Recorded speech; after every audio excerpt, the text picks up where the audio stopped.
दुआरा पर बाजा बाजो ताटे हमारा जान के अंगना में बाजता ढोल कहो। हम रोवत गावत बानी उन्हें हमार पगली के मन ताटे खुशी के माहौल हो। दुआरा पर बाजा बाजो ताटे हमारा जान के अंगना में बाजता ढोल कहो। हम रोवत गावत बानी उन्हें हमार पगली के मन काटे खुशी के माहौल हो।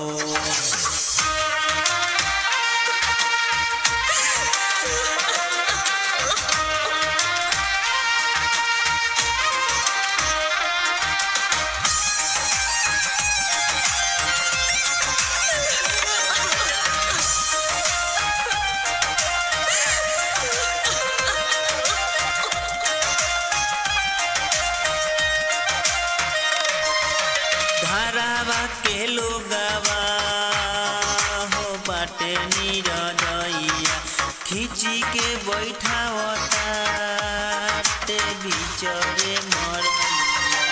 धारावा के लोगवा हो बाटे निरदैया खींची के बैठावता ते बिचरे मरैया। घर परिवार सब बट दुश्मनवा रे तुझे ना पड़े मामा के मोल है। हम रोवत गावत बानी उन्हें हमार पगली के बन काटे खुशी के माहौल हो।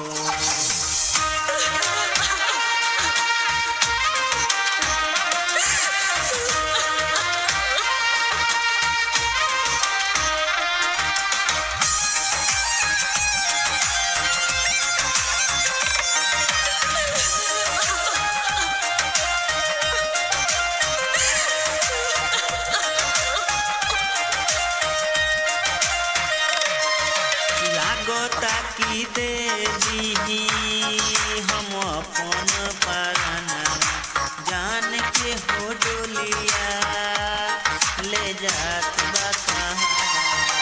लागता की दे दी तू अपन हो जाना जान के हो डोलिया ले जात बा कहाँ।